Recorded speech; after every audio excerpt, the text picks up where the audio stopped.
Welcome! Oh, I gotta see what episode we're on. Oh. Welcome to Ask a Puppy Trainer Show, episode 148. Who do I have here? Who is this? S'mores. This is S'mores. And as you guys can tell, we have no Bethany today. She decided to play hooky, but that's okay. I played it last week, but I no longer have a sore throat, so I'm back. All right, guys, we have a lot of really great questions today. I want to start by just going over this one really fast. Anna, I did get a chance to read your question. Because the dog is 9 months old, it kind of leaves some of the puppy territory a bit, and the issues that you're having are more of like adult dog behaviors. I would recommend that, one, you should check out our online school. It's really hard for me to give you advice over just a short 5-minute window to where I can actually help you with that advice. In the online school, you have a much larger window to get advice from us, and if you feel like you need private training, please feel free to DM us. We can send you guys a couple referrals. We have referrals for a lot of different places in the nation. So just reach out. We'd love to help you out. But yeah, it's a bit much for what we do in the online school, or excuse me, for the Ask a Puppy Trainer Show. You gonna take an adventure, S'mores? Hi, come on back. There we go. Oh, we got a wiggler. All right, first one is from Sedge. My five. People how to submit questions. Oh, wow, that's usually what Bethany does, huh? If you guys want to submit questions, you're welcome to send them through YouTube, Instagram, TikTok if you want to send them before we start the show. If you're in the show, please feel free to throw them into the chat. And if I'm reading your question and you have a follow-up to it, throw it in the chat. Kimberly will let me know, and I'll try to read your question off the phone, because it always feels more fun to have a conversation, and it just feels more in depth. All right. Seji, my 5-month-old teething puppy has started refusing her kibble. Wet or dry? Help. Okay, so a lot of the times puppies will kind of just get tired of their kibble, or they go on strike. When do I find my dogs doing that? When they get sick and they go on the chicken and rice diet, or when they get sick and I got to change their food just a little bit, or even if I just add something to it and then it's losing that flavor later on, they don't want to go back for it. Guys, it's not an issue. Just literally take that bowl of kibble, put it in your training pouch, and attempt to train for it. And if they don't want it, that's okay. As long as they're a healthy weight, they're not underweight, you can actually skip that meal. And you're not actually skipping it. You're attempting to give it to them, to work them through it, to train them with it, but they don't want it. The value isn't high enough. After a meal or two, most puppies are going to go back to that kibble when you try to train with it, and they're going to take it no problem. You have a puppy going on strike. I used to laugh because one of my dogs did this for, man, at least 6 or 7 years. She doesn't do it anymore, but she would go almost an entire week without eating.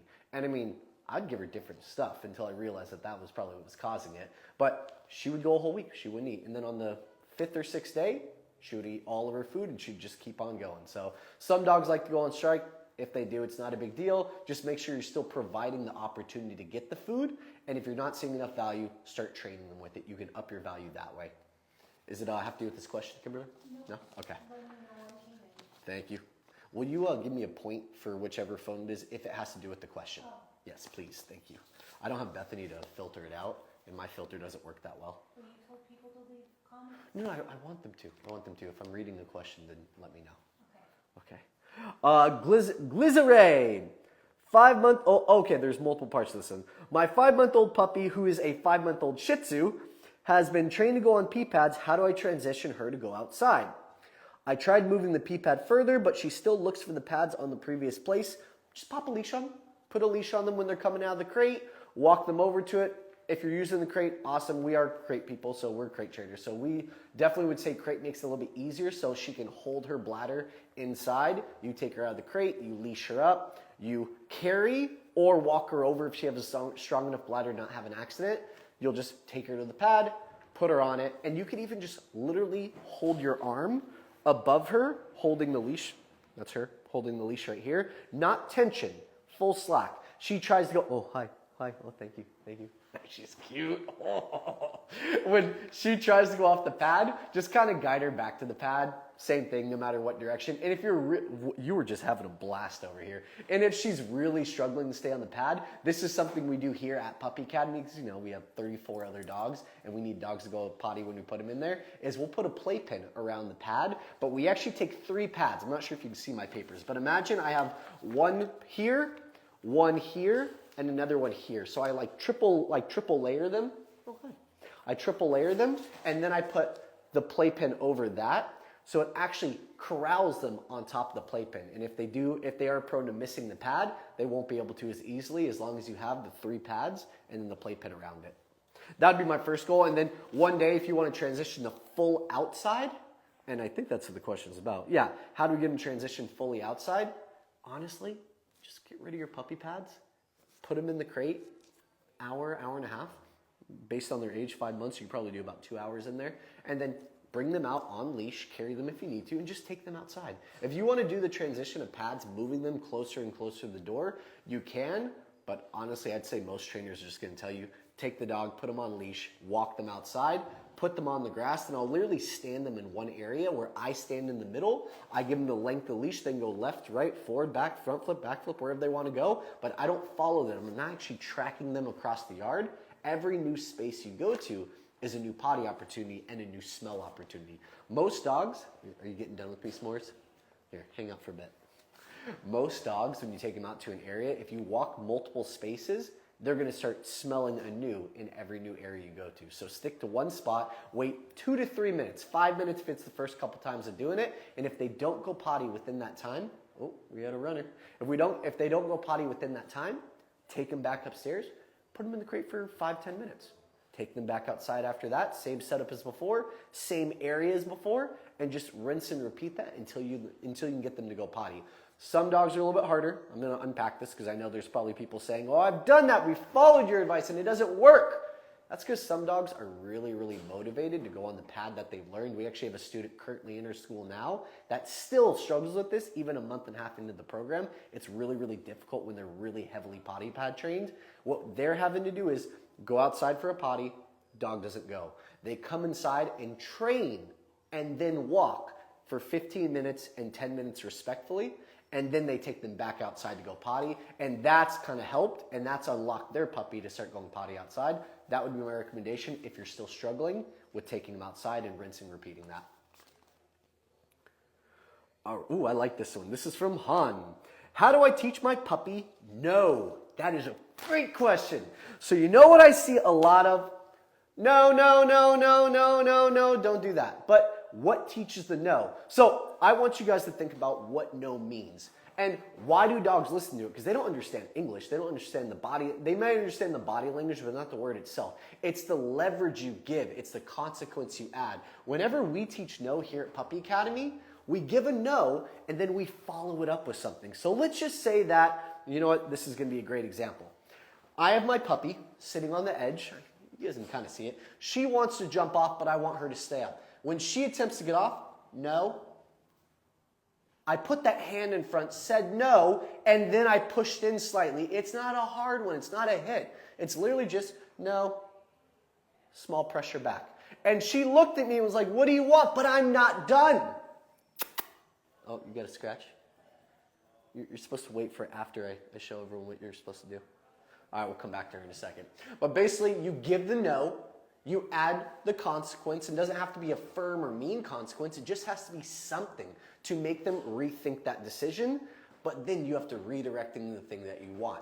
Think of it this way. No. Sit. Oh, I'm losing her. I don't have any food, guys. I'm going to keep trying. Sit. Good.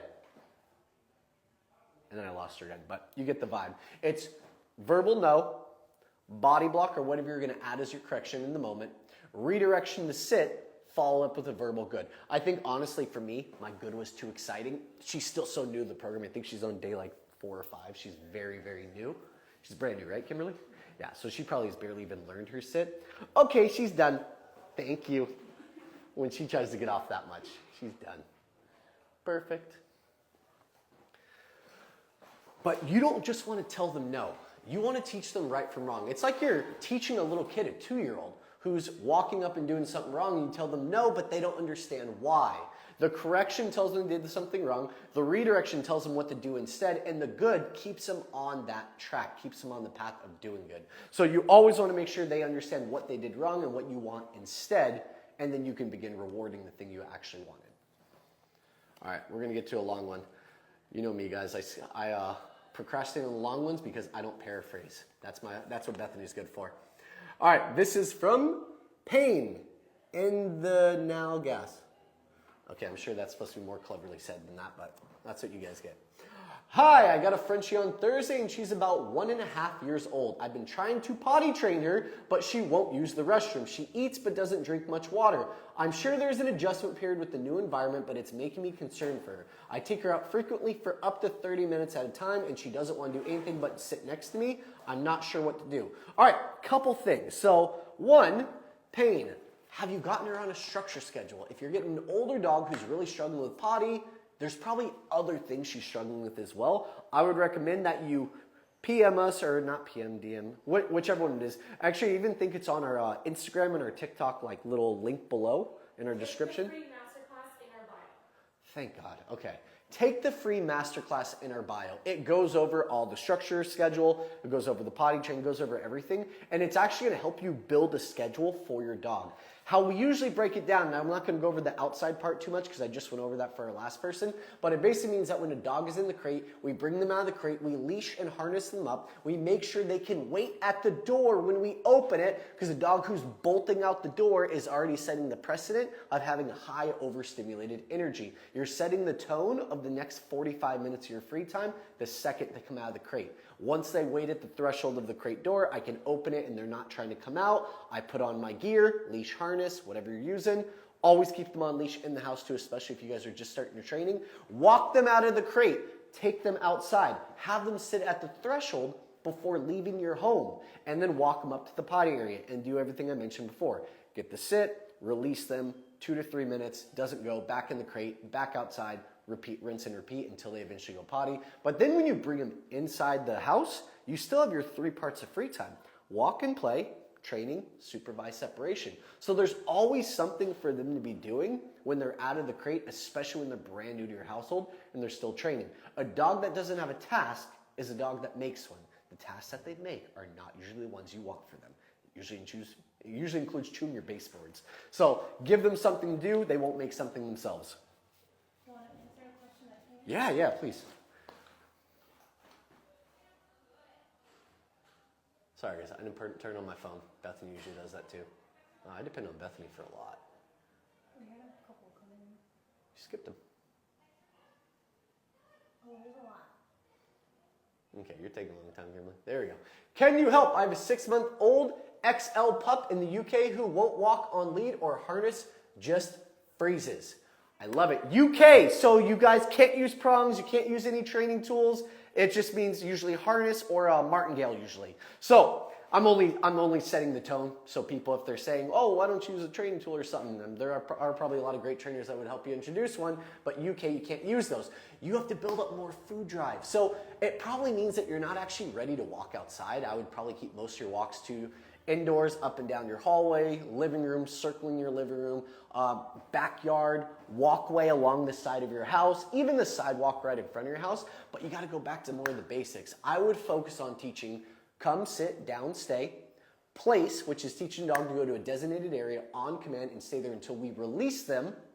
And then I'd also focus on teaching let's go work. All of this is also in our online school if you guys want to join in. We have a lot of really great material there, and we also meet up at 4 p.m. Pacific time every Wednesday for a full hour, so you get more questions answered anyways. But doing all those commands is going to set the baseline for what your dog needs to know. When you can get your dog to follow you in your house, even with light distractions like your front door being propped open and people walking by on the sidewalk, your dog can look at them, hear let's go, and get redirected away from them. Good pup, turn and move the opposite direction. That's when you're probably ready to start venturing outside. And again, I'd probably just start in the front yard, then the sidewalk in front of the house, into the block, or maybe a couple houses down, back and forth. It sounds like you have to build more confidence. I mean, from what I'm reading in the question, it's not an aggressive dog. It's not a dog that is trying to go after dogs. It just doesn't want to go. Maybe it's lazy. Maybe it's nervous. Maybe it's scared. Build more confidence, and you should be able to unlock your dog a bit. But either way, try it out. Come back next week and let us know how it works. You might need about 2 weeks for that one. Do you have anything from Instagram? Or which one's, is this TikTok? Okay, what's the Instagram got? I like that one. Oh, this is a great one, guys. All right. How do you work on recall? What age should they have this down? 7.5 months? Oh, 7.5-month-old female. I love this question. So, we take dogs at Puppy Academy as early as 8 weeks. They're 10 weeks. As early as 10 weeks. I haven't been here in a couple weeks. As early as 10 weeks. Why does the camera look weird? It's all blown out. Whatever. You put a filter on it. Whatever. I'm very bright on Instagram right now. It's don't touch it. Don't touch it. I forgot my question. What was the question, Kimberly? Recall. Thank you. We take dogs as early as 10 weeks old at Puppy Academy. And in the very first lesson that they get after 6 days of school, which is 2 weeks, so now they're at 12 weeks, I teach come. That is the first command I teach. We teach it a little bit differently. We teach it as a relationship building exercise, which is name recognition and coming when called. This is all harness and food. It's easy. But how do we make your life even easier? I want you to try to take your morning meal. That's usually the most motivating meal to a dog. They've slept all night, they've gone to the bathroom, they're hungry, they're ready to go, they're ready to work. Take that morning meal, if it's 100 pieces of kibble, grab a handful of 3 to 4 pieces and do 25 repetitions of come. It's the easiest command you can teach, but also the hardest when dogs are older. When you're teaching this, it's in your living room, 0 distractions, leash on the dog, it has to be on the leash, holding the leash loose, not tight. There's something called opposition reflex, which means you add tension, a dog fights back. They put all their muscle into pushing away from the leash. That's opposition reflex. Don't challenge them with pressure. Have the arm loose, food to the nose, say their name, say come, walk backwards with your hand parallel to your pelvis, right in the center, or parallel to the center of your knees. You have to be parallel to wherever their head is. If I have a Great Dane, I'm sitting up here with my food as I'm walking back because their nose is up here. I got a little s'mores that I just had a second ago. My hand is down by my ankle as I'm walking back. The common mistake I see is puppy come and they stand up and walk back. Your puppy's focus is about 1.34 seconds right now, and I'm not exaggerating. That's actually a scientific number. Young puppies under 6 months old have an attention span of 1.34 seconds. They say that when they get over 6 months, it's about 2.34 seconds, even as a fully grown adult dog. So you got to capture that focus quick, and you got to keep it the entire way. You're looking to get 2,000 to 3,000 repetitions over a short period of 2 to 4 months. The reason for that is it takes a lot of a lot of repetitions for dogs to fully incept the concept into their brain. So then the day that you happen to be at the park, you're using a long leash, your dog is 20 feet away in a down stay, and there's a dog off leash running across the park. You should be able to say, puppy, come, and with a closed fist, which has held food up until now, they're gonna look, and they're gonna think about it, and they're gonna decide to come to you. Even though in that moment you didn't have food. But the next time you will. The time after maybe you won't. As they get older, the 7.5 month age that we're at, that's when I start weaning them off of food every single time. But by then, we want to have about maybe 2,000 to 3,000 repetitions of come under our dog's belt, working with every member of our family who's going to be working with the dog and walking them, taking them out, because that's how you truly help them understand the concept of come. And then long leash work, you can do recall from place. You have a lot of different tools, but you have one thing to start with, relationship building exercise. And if you want more information on that, that is also in our online school. How much time do I got? Ooh, I'm doing good. Am I talking fast? I feel like I am. All right. This is from Boo. Can I leave my 5-month-old puppy in the crate for 4 hours until I can come home to let her out? She's not 100% house trained yet. I've been having trouble with house training as well. Any tips? Honestly, I don't know your puppy well enough to tell you whether she can do 4 hours or not, but this is what I'm going to recommend. Give it a shot. Try it out. I mean, the worst thing you get is you come home and there's potty in the crate. Give her a bath, clean the crate. You know she can't do it anymore, but I would say at 5 months old, I'd be willing to try it out. A lot of the times when I'm home with dogs, or you guys are home with your dog, and they hear you walking around, they're asleep, but their brain is slightly awake. Like they're almost still in an alert state to some degree. When you're fully gone and your dog is crate trained, not house trained, but crate trained, as in they can lay in there and sleep with you there or when you're not there, then most time they're just gonna go into like a hibernation mode and they're just gonna sleep for the whole time anyways. And then when you get them home, just make sure you get them out there quickly. That's the first thing I would try. There's a second part to this one. I've been having trouble with house training as well. Any tips? I have given tips for about 3 different times for this live already. So check the first question and check the third question we got. Those are both tips for you and they will help you tremendously. The second one that I answered probably will give you a bit more information with the house training. All right, just here to be Mitch. I'm just here to be Sparky, so I'm with you, brother. All right, I have a 12-week-old golden coming home. What's the best way to introduce them to my cats? By not introducing them to your cats. No, I'm just kidding. But no, I'm not really kidding. So everyone, when they get a new dog or they have a baby and they get a new puppy, TikTok and Instagram, you guys have screwed everyone over. Because that cutesy stuff that you guys put out, that's not going to happen about 95% of the time with cats coming in, dogs coming in, babies being born, and having new puppies come in the household. We actually want to create a lot of separation. It's your job to make sure the cats feel safe. It's your job to make sure the cats feel advocated for. Same thing with the puppy. Cats can be mean little guys sometimes, same as dogs. So what am I doing for my cats? My cats have, in every room my puppy's gonna be in, whether he's on leash or off, my cats have an out. I have a cat tree in there. I have one of those little pet shelves that goes up on a windowsill that my cat can jump onto and exist. They have to have somewhere safe they can go no matter what. Because when they don't and they feel like they're getting cornered, they will retaliate and their nails can really, really hurt dogs. I've heard dozens of stories of like scratching like the pupil or the iris or something. Cats' nails also tend to have a lot of bacteria. There's a lot of ways they can hurt your new puppy. So make sure your cats have an out. Second step is your dog, your puppy, should be on a leash at all times inside the house when they're not in the crate and they're not in a playpen. This makes it so you have leverage over what they're doing. They go run after a cat, you see it running across, you can step on the leash, they hit the end and they kind of bounce back and come back and you grab the leash and redirect them away. Third step, anytime your puppy jumps on one of the cat trees, puts his paws on the ledge trying to get up to the windowsill to get where the cats are, that's an automatic no. And guys, if it's a really young puppy, you can't really just say no. They don't understand the concept. S'mores barely understood the concept. It's more about getting in between. You're thinking no, but you're not really saying it. You're just stepping in front of your puppy, moving into them a little bit, backing them off of that space, picking up their leash, walking them away, whether it's with leverage and food or just pull them. Because either way, you got to get them away from the cats. Your cats have to feel safe. They have to feel advocated for them to eventually create a bond. And as the puppy gets older, he'll get more mature. He'll become a little bit more relaxed. As the cats get more comfortable with the puppy, there's usually one cat of a household that actually enjoys the puppy energy. So you just got to figure that out. Don't bring the puppy up to the cats. Wait for the cats to go up to the puppy. That's the pecking order I would follow. Because I'm pretty sure cats are above humans somehow too.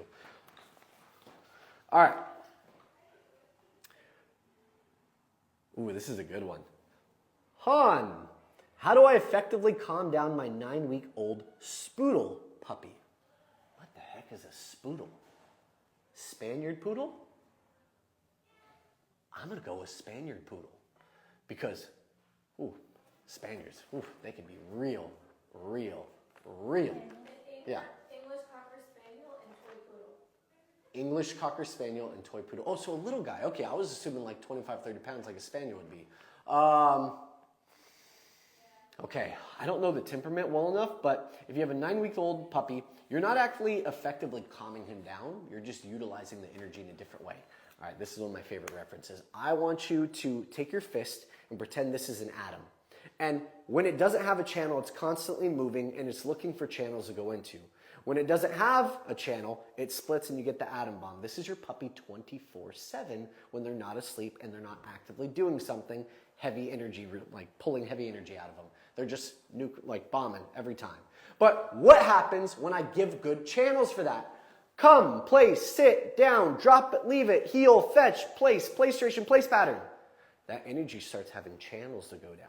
So that puppy who had crazy explosive energy, who in the next question is also puppy biting as well, that puppy's probably got too much of something and doesn't feel like we're helping them to remove enough of it. So your method for removing that energy is to utilize it. Teach your basics. And guys, I know I've said the plug multiple times, but that's literally what the online school is built for. We made it extremely reasonably priced because we want as many people to be able to join as possible. Your first 3 weeks are just your basics. Come, sit, Maybe a down if your dog is already doing it and kind of like moving his body towards the ground. Place command, but also a lot of good existence work. So get a little mini bath or one of those like little mini kiddie pools that are plastic. Grab a couple water bottles, rinse them out, pour out the water, put them in there. Leave the cap off. Let it so it makes a lot of crinkly sounds. Throw some kibble inside of that bathtub. Give them some enrichment exercises where they build confidence. Stepping on their water bottles, making a lot of noise. They got to use their nose and start digging for the smells. These are all really, really great techniques to allow the dog to use up more brain power. But then in the end, you always have to do training. You can walk them for 5 miles. It's not going to tire them out. Don't do that. It's not good for their joints until they're fully grown. You could play with them for an hour and they'll just end up biting you harder. It's the training, guys, because your puppy is born with a well of 100% physical energy. Every dog is. But they're also born with a well of like 5% mental energy. That's what they train with. This is what they play and walk with. So when you try to deplete this, you might get it halfway, maybe you get it fully, but it comes back in like 15, 25 minutes, and it usually comes back with more energy than it started with. Welcome to building endurance. It happens for us too. You run a mile for a month, you're running 4 by the end of it. Same thing for our puppies. But when you use that mental energy and you deplete it, that's when your puppy gets mentally exhausted. You're looking to build close to that with your training, and right before they get mentally exhausted, that's when you want to give them calming routines. This is how we're calming down puppies. We start with a short walk, maybe 10 minutes of training, and then the last 10 minutes before I put them back in the crate is supervised separation. That's where I actually put them in a playpen or a dog bed with a back tie, which means like I have their harness on, a leash on the back of their harness, tied to something behind the place, and they have about a 4-foot window or 4-foot diameter that they can be on place. They can walk off a step or two, but they're corralled to this area, and it's far from us, about 5 to 10 feet, because the whole point of it is you're teaching your dog to exist with you without having access to you. So before they're going back into the crate, they're not getting trained where they're still amped up. They're not getting played with where they're super excited. They're doing calming routines before going back to the crate. So this is helping set the precedent of you walk, you work, you calm, you sleep, and then we rinse and repeat. And then I'd say do this for 4 to 6 weeks. You will probably have a different dog by the end of it, and not personality-wise, but understanding of what you expect from them. That's what I'd try out. How much time do I got? I got 2 minutes? Ooh, I got one more. You got a good one for me? There, that one. She's Yeah. been following us for a bit. Ooh, she has been. I recognize the name. Peace, love, and Dre. I remember you. You've been with us for many years. We appreciate you coming back. Love you guys. And again, so grateful for all your tips. Question for this week's live. I have a 6-month-old pitty pup, Savannah. Our yard area where she goes potty is gravel, and she did an amazing job with potty training thanks to your schedule. Love it. But now she won't go anywhere but there. She can literally go on a 2-mile walk, and she will not potty a single time, but will rush over the potty in the gravel as soon as we get home. Any tips? You are not the first person we've heard that from, Dre. It's actually really easy. Well, okay. I'm not going to say easy because it's a lot of work on your part, but it's not like you got to do any specific crazy training to make it happen. Take your puppy for a walk, or 6 months, yeah, still technically a puppy. Take your dog for a walk, take your puppy for a walk. Give them 3 opportunities to go potty.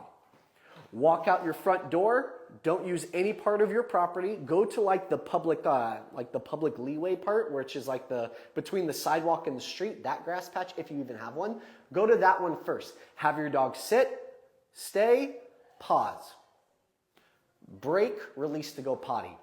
Let them hang out for about 30 seconds. I'm not giving them 2 to 3 minutes at every one of these opportunities because we're going to give a few throughout the walk. 30 seconds. After 30 seconds they don't go, no biggie, no big deal. We'll just start walking them. I have, let's say that my walk is this piece of paper. I start here walking out my front door. Make sure I'm on both screens. I start here walking out my front door. This is my first potty spot. I get to the end of the block. I do not allow a potty here. I get to the end of the next block. This is the halfway point of my walk. I'll give another potty opportunity there. 30 seconds to a minute. And I will increase that time, by the way, guys, if my dog is sniffing in a circle. I'll give them up to 3 minutes if they're sniffing in a circle. Because they're probably going to go, they're just picking up a lot of smells. Give a potty opportunity here. From here, I'm going to walk here, not give one here, and I'll give the final one right where I started. So I give 2 opportunities. One when I leave my house, one when I'm at the halfway point of my walk, and one when I come back to my house. If my puppy still doesn't potty, then you're in it. So that's when you take your puppy back to the crate, 15 to 30 minutes, your normal setup, and then take them back outside to that public access way. That front patch of grass that's right in front of your house between the sidewalk and the street, take them back to there. I'm not going to tell you to go for another mile walk 7 more times until your puppy potties, but I don't want you to give them free time until they go potty on that public access way. And if it's not gravel, if it's grass, you're going to have to reteach them how to go in a new type of feeling on their paws. We have wood chips. We have dogs that are used to going on grass. It takes them about 2 or 3 days of going on the wood chips before they feel comfortable enough to pee regularly on it. Usually we'll get like 1 or 2 pees throughout the day, and that could be even over 12 hours. Puppies and dogs in general are willing to hold it if they're uncomfortable in the spot that they're going. Rinse and repeat this, wait them out, and eventually you will get a potty. The other solution is, we said it in the very beginning, I'll just reiterate it really quick because it's been 30 minutes, so you have to go track it down, is you can take them outside, give them an opportunity for a potty. They don't go, and you've done this 3-4 times, and you're getting tired of doing it. Obviously you would be. You come inside and you do a training session. You do a 10-minute walk in your living room, another 10-minute training session. It's what we call double stacking. So you're doing twice the amount of work, where normally you would do half that. It gets the bowels moving, gets her thinking, and then I'll put her on place for 5 to 10 minutes. I'm gonna allow everything to settle, and usually when it settles, that's when they're gonna go for you. Try to get one more opportunity outside. Do not put them in the crate. After that 25 minutes of exercise and training, they will pee in your crate. Get them outside for the potty. All right, guys. Awesome. Wow, it feels so good to just be by myself once in a while. All right, guys. Thanks for making it. We'll see you guys next week. And very likely, Bethany will be back to rein me in my fast talking. All right, guys. Have a great week. Bye. Ooh, do I get to do the awkward